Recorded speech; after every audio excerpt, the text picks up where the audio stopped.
There are three areas I'd like to cover.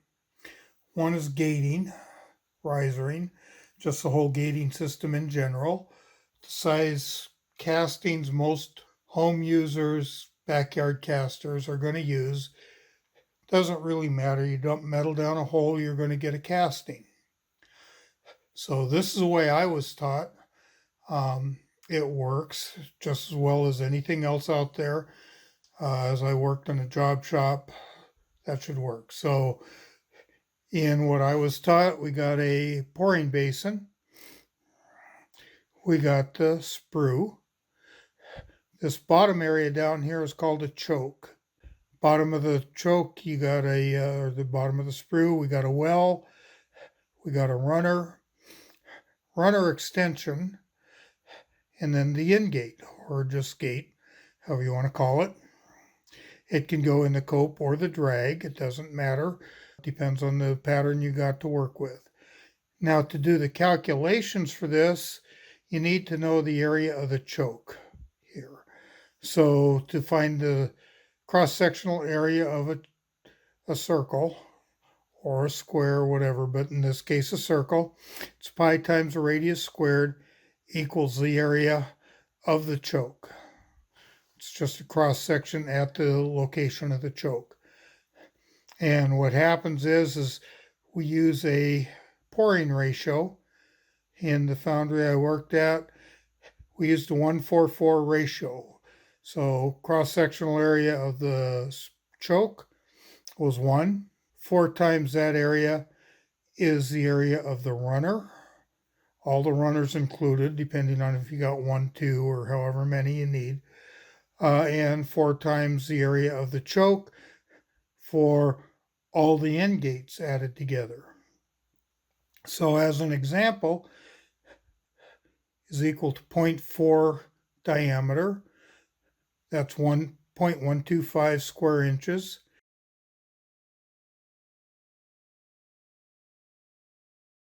All these numbers can change as long as you maintain that ratio. Now the caveat to the whole thing is that ratio can change, which I'll get into in a minute. If you're going to build a gating system rather than cutting your own, typical gating system has between 5 and 10 degrees draft, and it's usually on the parting line. It can be either the runner can be in the cope and drag. I prefer the drag. End gates, depending again on the pattern, I prefer it in the cope. If the whole pattern is in the drag, then of course you got to have a drag pattern or drag in gate. So now we'll look at series of gating ratios. This is where I say it all depends. So in aluminum, we would start out with a 1:4:4 ratio in the foundry I was working in. But if it looked too big, we got a range of ratios that we can use to fit the particular casting that we're trying to make. Aluminum bronze basically have one ratio, but again, for small castings, it doesn't really matter. Pretty much anything will work.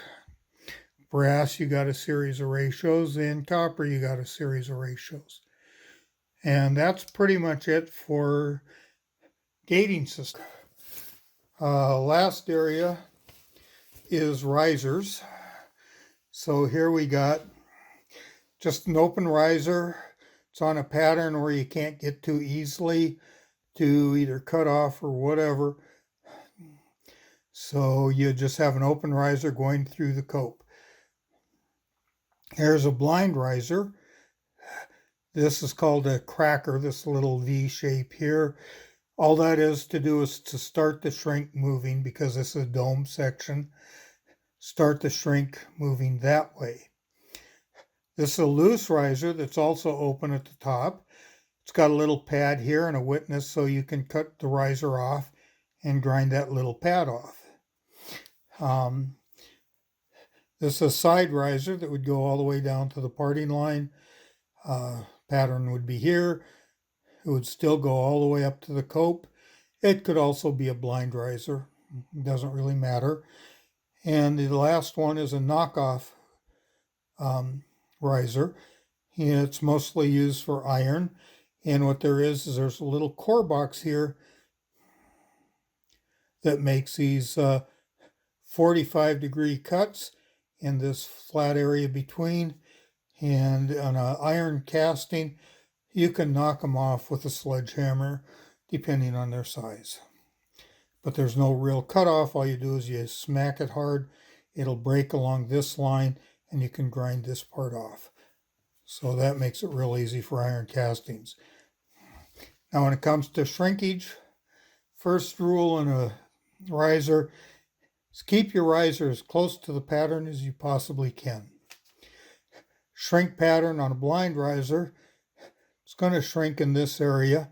It's going to feed through this area into the casting, because this is going to be the hot spot right here.